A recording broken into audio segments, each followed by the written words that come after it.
Oke guys, selamat siang. Ketemu lagi dengan saya di video pembelajaran saya yang kedua. Di saat ini saya akan membawakan materi IPA pada kelas 8 semester 1. Tapi sebelumnya perkenalkan dulu nama saya Yantigis Bertus, dari saya guru daripada SMP Negeri 1 Kairatul Barat, Kabupaten Seram bagian Barat, Provinsi Maluku. Oke, materi saya yang akan saya bawakan saat ini yaitu tentang sistem gerak pada manusia. Kita langsung saja. Ya, berbicara tentang gerak, maka gerak ini adalah merupakan salah satu dari ciri-ciri makhluk hidup. Saya ulang, gerak adalah salah satu dari ciri-ciri makhluk hidup, di mana beberapa ciri makhluk hidup antara lain bernafas, makan atau membutuhkan nutrisi, bergerak, beradaptasi, dan berkembang biak. Nah, gerak ini merupakan salah satu dari ciri makhluk hidup. Yang berikut, gerak pada manusia ini dimungkinkan terjadi karena ada kerjasama antara tulang sebagai alat gerak pasif dan otot sebagai alat gerak aktif.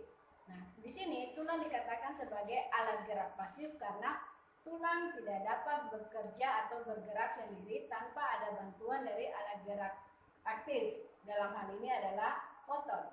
Nah, otot dia dimasukkan di dalam kategori alat gerak aktif karena otot dapat bergerak atau bekerja sendiri tanpa dibantu oleh alat gerak yang lain. Sehingga otot dimasukkan dalam kategori alat gerak aktif. Ya. Nah, berdasarkan letaknya, maka rangka yang dibilang sebagai rangka adalah susunan dari sekian banyak tulang. Nah, rangka ini dia terdiri atas dua jenis, endoskeleton atau rangka dalam, yaitu rangka yang terletak di dalam tubuh makhluk hidup atau tubuh manusia. Yang kedua, rangka eksoskeleton atau rangka luar, yaitu rangka yang terletak di luar tubuh makhluk hidup. Contohnya rangka pada hewan-hewan vertebrata seperti pada kelas Arthropoda dan kelas Mollusca. Nah, di sini ada pertanyaan atau ada caption. Coba bayangkan apa yang akan terjadi bila kita tidak mempunyai rangka seperti ini yang ada pada gambar. Otomatis yang pertama, kita tidak memiliki bentuk tubuh karena kita tidak punya rangka. Ingat fungsi rangka yang pertama tadi yaitu sebagai pembentuk tubuh. Jadi apabila kita tidak mempunyai rangka, maka kita tidak memiliki bentuk tubuh. Ya. Di sini kita lihat apa fungsi tulang. Berbicara tentang sistem gerak pada manusia dan makhluk hewan lain, maka ada 3 poin utama pada sistem gerak. Yang pertama tulang, yang kedua persendian, dan yang ketiga otot. Kita lihat yang pertama yaitu tulang. Fungsi tulang yang pertama sebagai alat gerak pasif yang saya sudah jelaskan tadi. Yang kedua sebagai penopang tubuh. Yang berikut sebagai pemberi bentuk pada tubuh atau pemberi bentuk tubuh. Yang berikut sebagai pelindung bagian tubuh yang lunak. Di dalam tubuh kita ini terdapat organ-organ lunak yang dia sangat sensitif mengalami kerusakan. Jadi, salah satu fungsi tulang itu untuk melindungi organ-organ tubuh kita yang berbentuk lunak itu, seperti contoh pada kepala. Pada kepala kita, tulang tengkorak akan dia berfungsi untuk melindungi otak kita. Sementara pada bagian dada, fungsi dari tulang itu untuk melindungi organ-organ yang ada di seputaran bagian dada seperti contohnya jantung, paru-paru, hati, sumsum tulang belakang, dan lain-lain. Dan masih banyak lagi organ yang dilindungi oleh tulang. Fungsi tulang yang berikut yaitu sebagai tempat pembentukan sel-sel darah. Jadi jangan lupa ada 5 fungsi tulang. Yang pertama sebagai alat gerak pasif, penopang tubuh, pemberi bentuk pada tubuh, pelindung bagian tubuh yang lunak, dan sebagai tempat pembentukan sel-sel darah.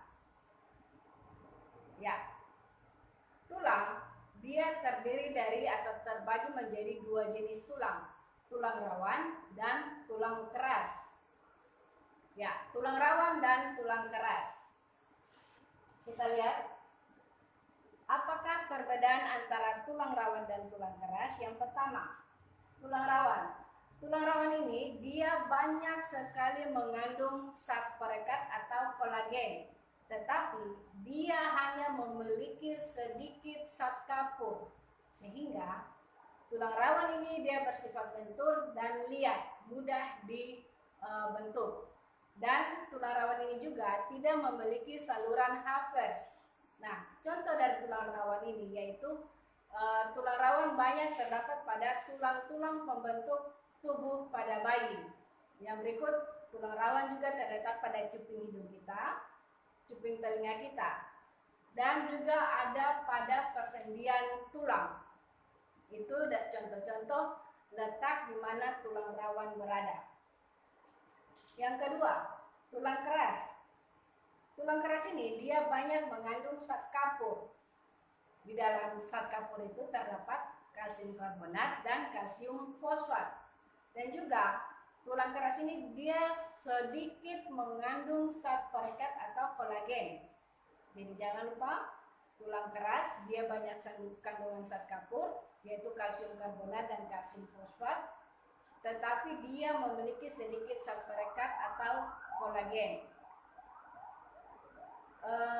Tulang keras ini juga dia memiliki saluran Havertz yang berfungsi sebagai atau yang berisi saraf-saraf pembuluh darah yang nantinya akan berfungsi untuk memelihara kehidupan sel-sel tulang.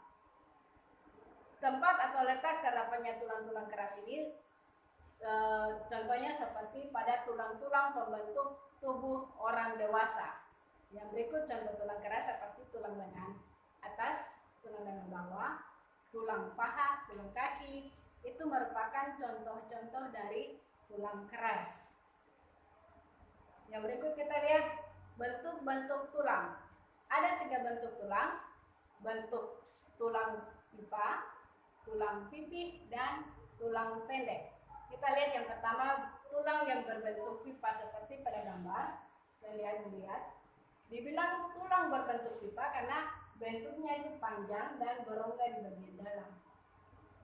Nah, contoh dari tulang-tulang pipa itu seperti tulang lengan atas yang saya sudah bilang tadi, tulang hasta. Ingat, pada tulang lengan bagian bawah ini terdapat 2 jenis tulang, tulang hasta dan tulang pengumpil. Yang berikut contoh dari tulang pipa seperti tulang betis, tulang ruas jari kaki, tulang selangkangan. Itu contoh-contoh bentuk tulang pipa. Yang berikut bentuk tulang yang kedua, yaitu tulang berbentuk pipih atau plat. Nah, tulang berbentuk pipih atau plat ini dia terdapat pada tulang dada, tulang rusuk, tulang belikat, tulang tengkorak, tulang panggul, tulang kemaluan, dan tulang duduk. Bentuk yang ketiga dari tulang yaitu tulang berbentuk pendek. Tulang-tulang yang berbentuk pendek ini terdapat pada tulang pergelangan tangan, seperti pada gambar, tulang pergelangan tangan, ruas-ruas tulang belakang, dan juga terdapat pada tulang tempurung lutut. Ingat baik-baik. Ya, ini adalah keseluruhan dari gambar bentuk-bentuk tulang. Ada tulang pipi, tulang pendek, dan tulang pipa. Yang berikut, ya, berbicara tentang tulang, tulang adalah susunan antara tulang yang satu dengan tulang yang lain, atau susunan berbagai macam tulang itu membentuk rangka. Dan rangka kita itu terdiri atas 2 penyusun tubuh. Yang pertama tulang-tulang badan, misalnya seperti tulang rusuk dan tulang dada. Dan yang kemudian tulang-tulang anggota badan, misalnya tulang-tulang tangan dan tulang-tulang kaki. Ini adalah merupakan contoh atau gambar dari rongga dada sebagai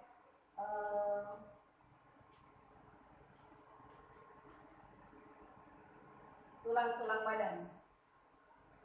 Contoh dari tulang-tulang badan seperti rongga dada tadi, di mana rongga dada ini dia terdapat tulang dada, dan tulang rusuk. Yang ini tulang rusuk dan yang ini tulang dada. Nanti kita lihat. Ya, ini tulang dada. Tulang dada ini juga dia terdiri dari 3 bagian. Yang pertama ada tulang hulu bagian atas, tulang dada bagian tengah, dan tulang tajuk pedang bagian ujung yang kecil. Ini bagian-bagian dari tulang dada. Yang berikut, tulang anggota badan. Ada tulang lengan atas yang ini, tulang pengumpil. Tulang pengumpil itu dia bagian dalam, pada lengan bagian bawah dia adanya pada bagian dalam. Yang bagian luarnya ini tulang hasta. Yang berikut tulang bahu, tulang balikan yang bagian belakang, tulang pergelangan tangan, tulang telapak tangan, dan tulang-tulang ruas jari. Di mana ibu jarinya ada 2 ruas tulang, jari telunjuk, tengah, manis, dan jari kelingking masing-masing memiliki 3 ruas tulang. Oke. Lanjut, tulang anggota badan atau tulang gerak bagian bawah terdiri dari tulang gelang panggul, tulang ekor, tulang duduk, tulang paha, tulang lutut, tulang kering, tulang betis, tulang pergelangan kaki, tulang telapak kaki, tulang jari-jari kaki, dan tulang mata kaki. Ada pada gambar ini. Oke, kita lanjut. Yang berikut tulang pembentuk tengkorak. Kita lihat bagian-bagian tulang pembentuk tengkorak atau bagian kepala kita. Ada tulang ubun-ubun, tulang dahi, tulang pelipis, tulang belakang kepala bagian belakang, rahang atas, tulang pelipis bagian samping telinga, tulang rahang bawah, tulang pipi. Ini tulang dahi sama, ini dari bagian depan, ini dari bagian samping, tulang baji, tulang hidung. Jangan lupa tulang hidungnya ini adalah tulang rawan, sementara cuping hidungnya ini adalah tulang hidung ini adalah tulang keras dan cuping hidung ini tulang rawan. Tulang air mata dan rahang atas, rahang bawah sama, rahang atas, rahang bawah. Ini adalah tulang-tulang penyusun dari tengkorak manusia. Yang berikut, tulang belakang. Tulang belakang terdiri dari 2, 4, 6, 7 tulang penyusun. Yang pertama tulang atlas. Tulang atlas ini dia adalah tulang yang menghubungkan antara tulang tengkorak dengan tulang leher kita bagian yang rongga pertama. Jadi tulang atlasnya ada di bagian sini. Bagian leher dia yang menghubungkan antara tulang tengkorak dan ruas tulang leher yang pertama. Yang kedua tulang leher, tulang punggung, tulang rusuk, tulang pinggang, tulang kelangkang, dan tulang ekor. Ada 4 ruas tulang ekor. Lanjut. Ya. Sistem gerak pada makhluk hidup yang kedua setelah tulang adalah sendi. Di gambar kalian bisa lihat contoh dari persendian. Persendian itu dia memiliki beberapa daerah. Yang pertama ada tulang keras, ada bongkol sendi, yang ini bongkol sendinya, ada ikat sendi atau ligamen bagian sini, ada minyak sendi atau sinovial, dia yang berfungsi sebagai pelumas. Kalau kita kekurangan minyak sendi atau minyak sinovial ini, maka pergerakan antar tulang kita itu menjadi kaku. Sehingga minyak sendi atau sinovial ini sangat bermanfaat untuk melumasi bagian-bagian pada persendian. Yang berikut ada tulang rawan dan ada mangkok sendi sebagai penahan untuk bongkol sendi ini. Lanjut. Ya, macam-macam sendi. Berdasarkan arah geraknya, maka sendi dia bergerak ada 5 jenis sendi. Berdasarkan arah geraknya, maka sendi dibedakan atau dibagi menjadi 5 jenis sendi. Yang pertama, sendi peluru. Kita lihat ada di gambar sini. Ini contoh dari sendi peluru. Sendi peluru yaitu persendian yang memungkinkan gerakan ke segala arah. Jadi dia dapat bergerak ke segala arah. Contoh dari sendi peluru ini seperti persendian antara tulang paha dengan gelang panggul. Saya ulang, contoh dari persendian peluru atau sendi peluru adalah persendian antara tulang paha dengan tulang panggul. Jangan lupa, sendi peluru adalah sendi yang memungkinkan gerakan ke segala arah. Jenis sendi kedua yaitu sendi engsel. Ada pada gambar, kalian bisa lihat. Sendi engsel adalah persendian yang memungkinkan terjadinya gerakan hanya satu arah. Saya ulang, sendi engsel adalah persendian yang memungkinkan gerakannya itu bergerak hanya satu arah. Contohnya seperti persendian pada siku. Hanya bisa satu arah, dia tidak bisa ke samping, dia hanya bisa atas dan bawah, satu arah. Oke. Yang jenis sendi yang ketiga yaitu sendi putar. Sendi putar yaitu persendian yang memungkinkan terjadinya gerakan memutar. Sendi yang memungkinkan terjadinya gerakan memutar. Yang keempat, sendi geser. Sendi geser ini yaitu persendian yang memungkinkan terjadinya gerakan bergeser. Contohnya, persendian pada tulang-tulang pergelangan tangan dan ruas tulang belakang. Jadi sendi geser ini dia adanya pada pergelangan tangan dan ruas-ruas tulang belakang. Jenis sendi yang kelima yaitu sendi pelana. Sendi pelana ini adalah contoh persendian yang memungkinkan gerakannya dua arah. Jadi dia sendi pelana ini disebut sendi pelana karena arah gerakannya itu seperti seseorang yang sedang naik kuda. Jadi hanya gerakannya maju mundur seperti pada jempol jari kita. Jari jempol kita dia hanya bisa bergerak kedua arah. Dia tidak bisa bergerak ke lain arah, hanya kedua arah yang sudah kita gerakkan. Oke, ini adalah gambar dari keseluruhan persendian jenis-jenis sendi dan letak pada sendi-sendi yang sudah dibilang tadi yang ada 5.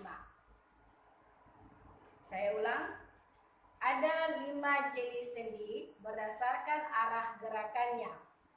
Yang pertama, sendi peluru yang bergerak ke segala arah. Yang kedua, sendi engsel yang gerakannya hanya satu arah. Yang ketiga, sendi putar yang arah gerakannya itu terjadi gerakan memutar. Yang keempat, sendi geser. Arah gerakannya itu hanya bergeser. Dan yang kelima, sendi pelana atau persendian yang arah gerakannya dua arah. Oke.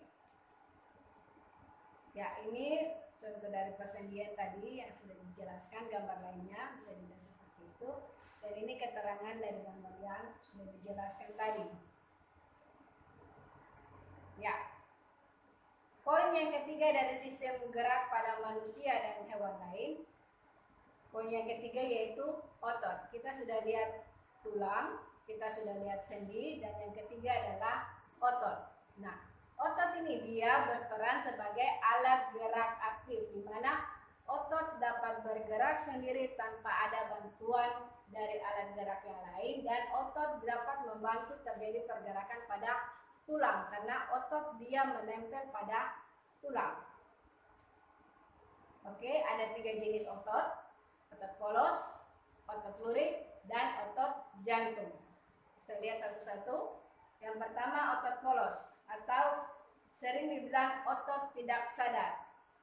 Ciri-ciri dari otot polos: yang pertama, selnya berbentuk gelondong seperti ini. Ini bentuknya.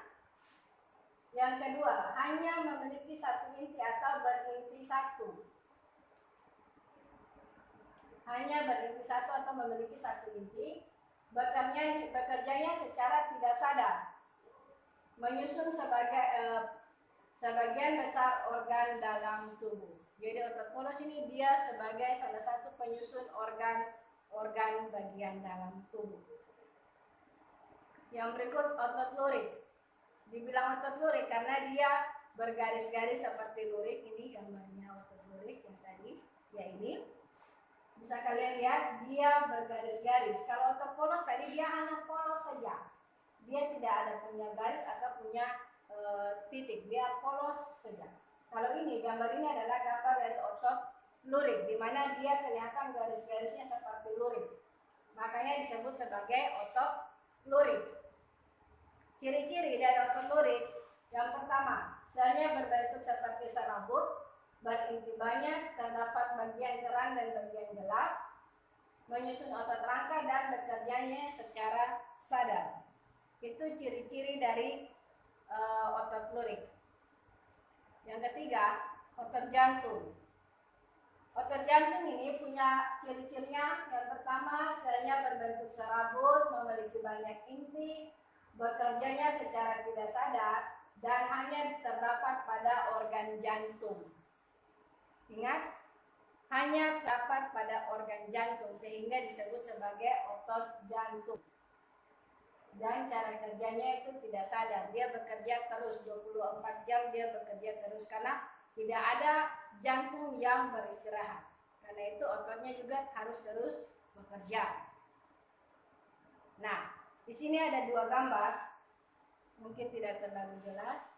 Yang ini adalah otot polos, dia berbentuk gelondong, dan yang bagian kanan ini otot jantung, tapi kurang kelihatan gambarnya. Dia berserabut dan memiliki banyak inti, serta otot jantung ini dia bercabang-cabang.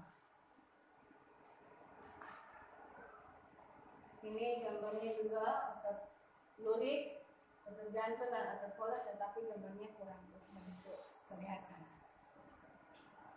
Nah, terakhir, ada kelainan-kelainan yang terjadi pada sistem gerak manusia dan hewan lain. Tapi yang dalam artian ini kita lihat adalah kelainan yang terjadi pada sistem gerak manusia.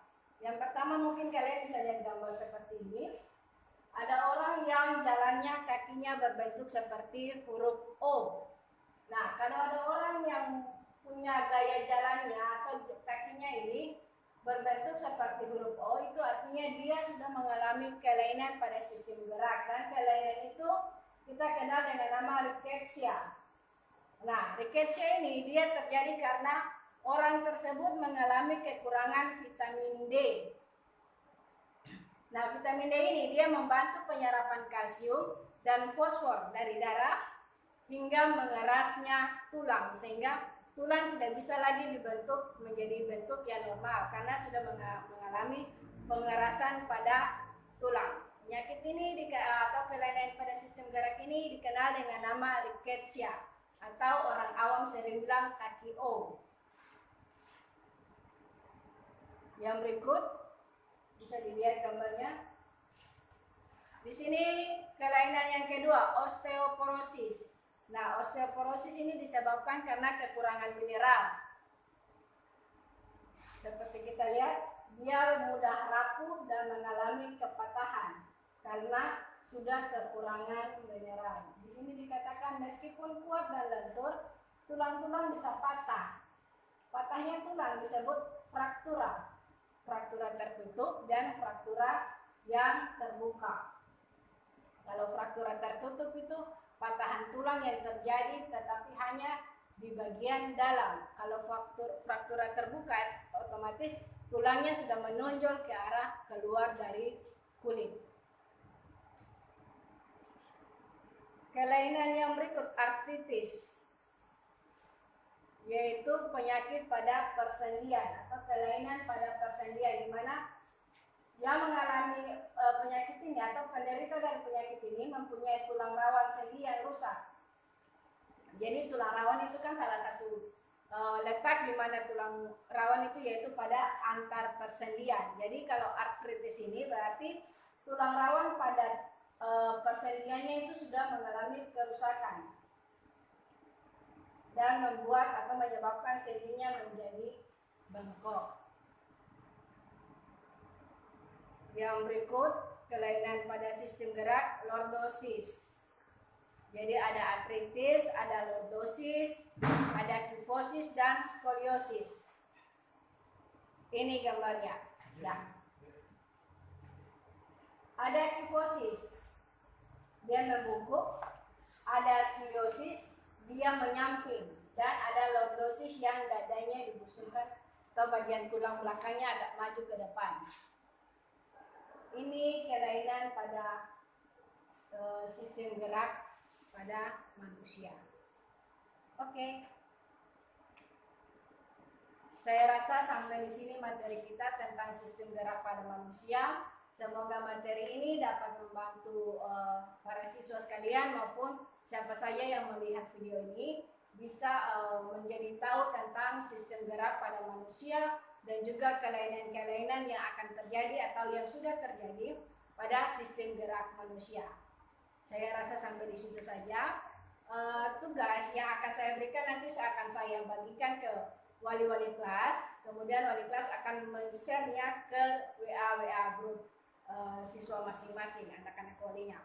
Oke, dari saya untuk materi sistem gerak pada manusia di saat ini boleh selesai. Sampai jumpa di video pembelajaran saya yang berikutnya. Selamat siang dan terima kasih.